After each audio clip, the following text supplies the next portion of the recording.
চারদিকে সবুজ সারি সারি চা গাছ, নীল আকাশে সাদা মেঘের ভেলা, মাঝখানে লাল শাপলার বিল। শীতের কুয়াশা মাখা সকালে চোখে পড়ে বিলের পানিতে লাল শাপলার হাসি। উদিত সূর্যের আলো বিলের পানিতে মুক্ত দানার মতো চিকচিক করে। দূর থেকে দেখলে মনে হয় পানির উপরে লাল গালিচা বিছানো রয়েছে। এক পলক দেখলেই চোখ জুড়িয়ে যায়। প্রাকৃতিক সৌন্দর্য নতুন রূপে মুগ্ধতা ছড়াচ্ছে বিলটি। সবকিছু মিলিয়ে প্রকৃতিতে ভিন্ন এক রূপে সাজিয়ে তোলা হয়েছে যেন রং তুলির আঁচড়ে। দেখুন কত সুন্দর, আমার কাছে অনেক ভালো লাগছে। এখানে এসে দেখলাম অনেক মানুষ, তারপর পাহাড়িয়া মানুষদেরকে দেখলে আমার অনেক ভালো লাগছে। তারপর ওই যে এগুলো ফুল আমাদেরকে খুব কমই পাওয়া যায়, দেখা যায়। হবিগঞ্জের চুনারুঘাট উপজেলার দেওয়ান্দি চা বাগানের শাপলার বিলটি ইতিমধ্যেই জেলা জুড়ে জনপ্রিয় হয়ে উঠেছে।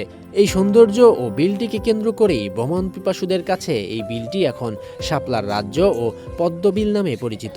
লাল শাপলার সৌন্দর্য উপভোগ করার জন্য বিভিন্ন প্রান্ত থেকে ছুটে আসছেন পর্যটকরা।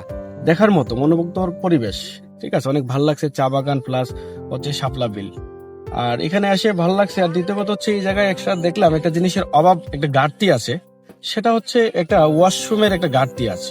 বিশেষ করে এটা মহিলা মানুষের ক্ষেত্রে বা মেয়ে মানুষের ক্ষেত্রে ওয়াশরুমটা থাকলে অত্যন্ত ভালো হয়তো। শাপলা বিলের সৌন্দর্য ধরে রাখতে ফুল না ছেড়ার আহ্বান অনেক দর্শনার্থীদের এবং একটি শৌচাগার স্থাপনেরও দাবি তাদের। যারা ফুল বিক্রি করে জীবিকা অর্জন করে তারা বাহির থেকে ফুল আনতো, আর ফুল যদি নাই থাকে তো মানুষ আসবে না। সৌন্দর্য রাখার জন্য ফুলগুলা থাকা দরকার। আমরা চাই কোনো ফুলের জন্য তোলা না হয়। পর্যটকদের নিরাপত্তা জোরদারের পাশাপাশি অস্থায়ী শৌচাগার স্থাপনের আশ্বাস দিয়েছে উপজেলা প্রশাসন। এখানে যে পর্যটকরা দেশের বিভিন্ন প্রান্ত থেকে আসছেন, আমরা মনে করি যে তাদের নিরাপত্তা এবং তাদের সার্বিক বিষয়টি দেখাশোনার দায়িত্বটা আমাদের উপর বর্তায় এবং আমরা প্রশাসনের পক্ষ থেকে এই বিষয়টি আন্তরিকভাবে দেখতে চাই। পাশাপাশি যে দাবিটি এসছে যে একটি শৌচাগার করে দেওয়ার, আমরা এখানকার যে কর্তৃপক্ষ আছেন বা ভূমির মালিক যারা আছেন তাদের সাথে আমরা এই বিষয়টি নিয়ে আলোচনা করবো এবং আলোচনা করে আমরা নিশ্চয়ই পর্যটকদের কল্যাণে একটি ভালো সিদ্ধান্ত নেব বলে আমরা প্রত্যাশা করছি। এবং আমরা আশা করি বিগত বছরের নেই এই সময়টাতেও পর্যটকরা এখানে উৎসবমুখর পরিবেশে আসবেন।